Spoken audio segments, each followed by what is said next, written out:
평안하셨습니까? 2월 11일 목요일 매일 예배 하나님 앞에 기도함으로 시작하도록 하겠습니다. 은혜와 사랑이 많으신 하나님, 오늘도 저희를 지켜 하루를 허락해 주시니 감사합니다. 삶에 담은 귀한 시간을 하나님이 원하시는 모습으로 살아갈 수 있게 하나님 도와주옵시고, 믿음의 거룩한 공동체로 교회를 삼으셨사오니 하나님의 교회를 위해 유익되어지는 삶이 되어지도록 오늘 말씀을 통해 새로운 기도의 제목들을 마음에 담을 수 있게 하나님 함께하여 주옵소서. 여러 가지 모양의 해결해야 할 일들과 하나님 앞에 간구하는 그런 사건들을 주님은 아십니다. 하루를 살아가는 동안 우리 하나님의 선하신 인도하심을 얻게 하시고, 기도하는 바들이 하나님 은혜 가운데 응답되는 복된 삶을 살아갈 수 있도록 우리 가족들 모두의 삶을 지켜 주옵소서. 예수님의 이름으로 간절히 기도하옵나이다. 아멘. 함께 부를 찬송은 찬송가 455장 주님의 마음을 본받는 자.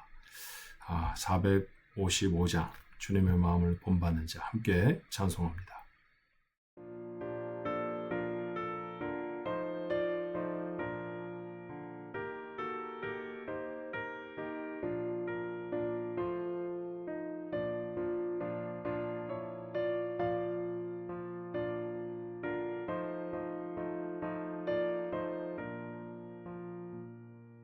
주님의 마음을 본받는 자, 그 맘에 평강이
오늘 주시는 하나님의 말씀 고린도전서 14장 26절로 40절까지의 말씀입니다. 고린도전서 14장 26절로 40절의 말씀. 우리 한 목소리로 같이 읽어보도록 할까요? 그런즉 형제들아 어찌할까? 너희가 모일 때 각각 찬송시도 있으며 가르치는 말씀도 있으며 계시도 있으며 방언도 있으며 통역함도 있나니 모든 것을 덕을 세우기 위하여 하라. 만일 누가 방언으로 말하거든 두 사람이나 많아야 세 사람이 차례를 따라하고 한 사람이 통역할 것이요 만일 통역하는 자가 없으면 교회에서는 잠잠하고 자기와 하나님께 말할 것이요 예언하는 자는 둘이나 셋이나 말하고 다른 이들은 분별할 것이요 만일 곁에 앉아있는 다른 이에게 계시가 있으면 먼저 하던 자는 잠잠할지니라. 너희는 다 모든 사람으로 배우게 하고 모든 사람으로 권면을 받게 하기 위하여 하나씩 예언할 수 있느니라. 예언하는 자들의 영은 예언하는 자들에게 제재를 받나니 하나님은 무질서의 하나님이 아니시오 오직 화평의 하나님이시니라.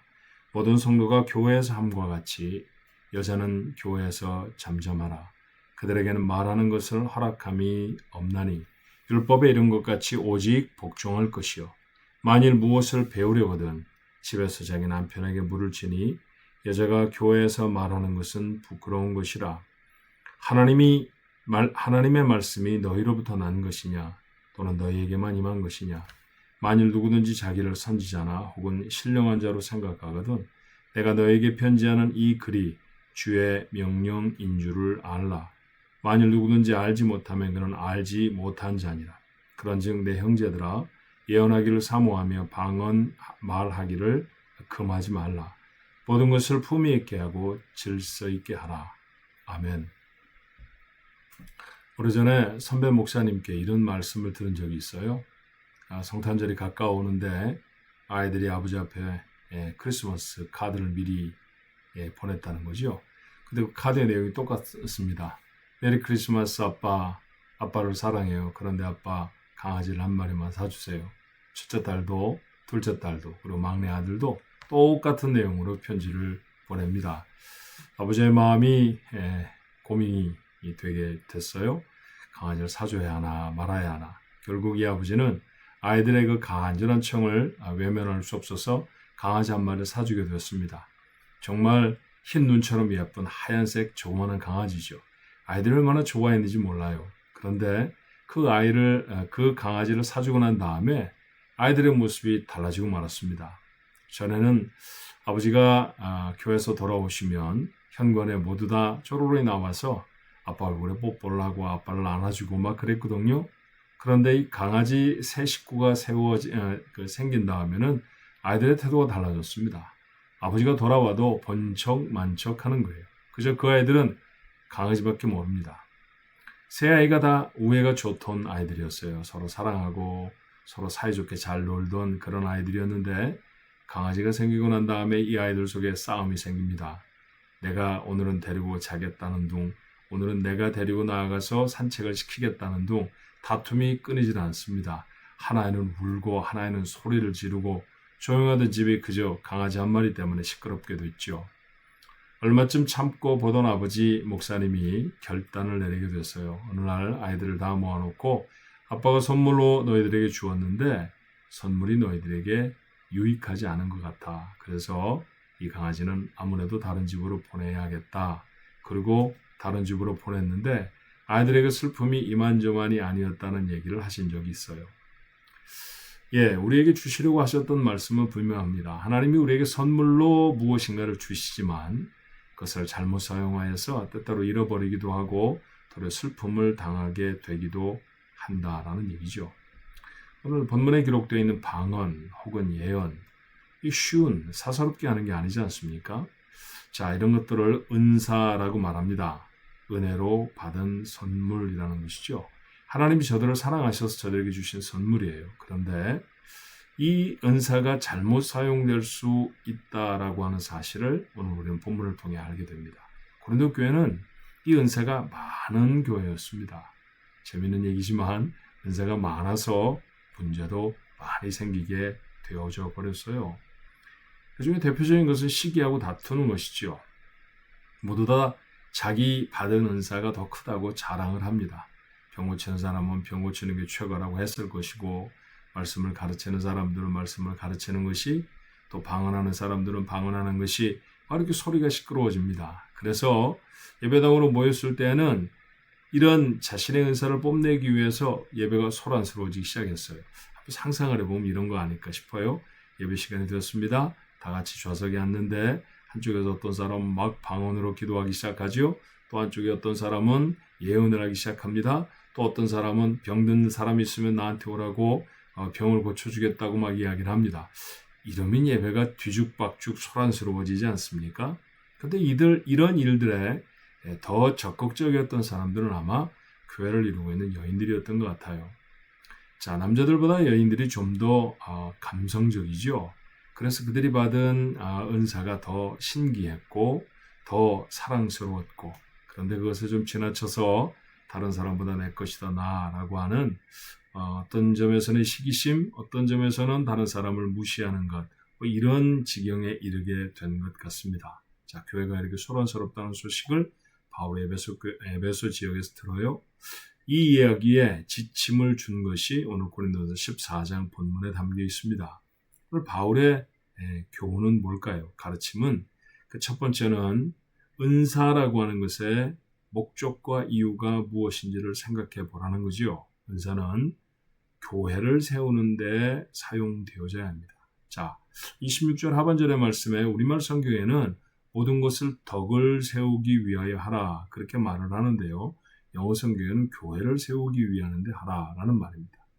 바울이 표현한 덕을 세운다라고 하는 표현은 몸된 그리스도의 교회를 세우는 일과 차이가 없는 것이죠. 교회에 유익이 되어지지 않으면 어떤 은사도 온전히 사용되는 게 아니라는 것입니다. 자, 성도들 모두가 다 내가 하고 있는 이 은사가, 내가 사용하고 내가 행하는 이 은사가 교회에 유익이 되는가를 생각했다고 하면 이런 다툼은 하지 않았을 거예요. 누군가가 가지고 있는 은사 때문에 시샘이 나지도 않았을 것이고 그 사람을 또 비난하지도 않았을 것입니다. 여러분에게 혹 은사가 있으십니까? 주신 은사, 교회를 위해 사용하기 위해 하나님이 선물로 주신 것입니다. 내가 행할 때 이것이 교회에 덕이 되어지고 교회에 유익이 되어지겠는가 깊이 생각해 보아야죠. 두 번째 가르침은 교회에는 질서가 있어야 한다라는 거예요. 교회는 질서 있는 기관이어야 합니다. 이유가 있어요? 오늘 33절의 말씀을 보니까 바울은 이렇게 말합니다. 하나님은 무질서의 하나님이 아니시다. 그렇죠? 하나님은 질서 있게 온 세상을 창조하셨습니다. 하나님 앞에 모여있는 믿음의 공동체가 질서 있게 생활하기를 바라세요. 그 가운데 주신 은사가 여러 가지일지라도 그 은사들을 사용하는 데도 질서가 있어야 한다는 것입니다. 바울이 얼마나 구체적으로 말하고 있는지 보십시오. 방언이라는 건 선물이니까 제재하거나 하지 말아라 그렇게 말할 수는 없죠.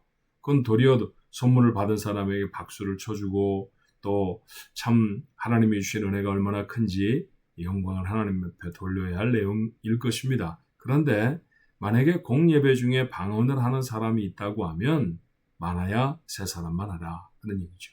그리고 통역하는 사람이 없다고 하면 아무도 알아들을 수 없는 이야기를 계속해 감으로 예배 시간을 방해하지 말아라. 반드시 통역하는 사람이 있어야 한다라는 얘기입니다. 예언도 크게 다르지 않습니다. 이곳에서 예언하고 저곳에서 저 예언하고 종일 예언만 하다가 하나님의 말씀을 나누지 못하게 되면 안 되겠죠. 그래서 예언하는 사람도 두세 사람으로 많아야 세 사람으로 제한을 합니다. 이것도 이 예언이 정말 맞는 것인지 자기 그냥 멋대로 자기 기분대로 그렇게 하는 것은 아닌지 누군가가 분별하는 사람이 곁에 있어야 한다는 거예요. 아마도 이 분별의 책임은 교회 지도자들, 목양의 책임을 맡은 사람들, 사도나 혹은 장로들이었을 것입니다. 그런데 말씀드렸던 것처럼 이 이야기에 주된 역할을 했던 사람들이 여자들이었어요. 그래서 이 여자들은 교회에서 일절 잠잠해라. 아주 특단의 조치를 내리지요. 선물을 잘못 사용하다가 그만 교회에서 여자들은 입을 꾹 닫고 있어야 되게 되었습니다. 한 가지 더 교훈을 받는다고 하면요. 성도는 교회 지도를 반드시 따라야 한다라는 것이죠. 자, 37절에 이런 말씀이 있어요. 만일 누구든지 자기를 선지자나 혹은 신령한 자로 생각하거든 내가 너희에게 편지하는 이 글이 지금 적어서 보내는 이 고린도 전서가 우리는 당연히 지금 성경이라고 생각하지만 고린도 교회가 받았을 때 이거 바울이 보낸 편지네? 이 정도로 할 수도 있다는 거지요. 근데 그런 말합니다. 주의 명령인 줄 알라. 하나님이 교회 지도자를 세우시고요. 그 지도자를 통해서 하나님의 교회의 어떤 가르침을 주셨다고 하면 그 가르침을 따라야 한다는 거예요. 자, 38절은 우리말 성경의 번역은 조금 모호해요.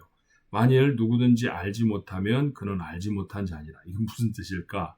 영어 성경을 보면요. 뜻이 분명합니다. 만약 이 편지를 무시하는 사람이 있으면 교회도 저를 무시해라 라는 말이에요. 그러니까 가르침이 교회 앞에 선포되어졌는데 그 가르침이 아무것도 아닌 것처럼 그러든지 말든지 나는 하던 대로 할 거야 라고 말하면 그를 교인으로 여기지도 말라라는 얘기죠.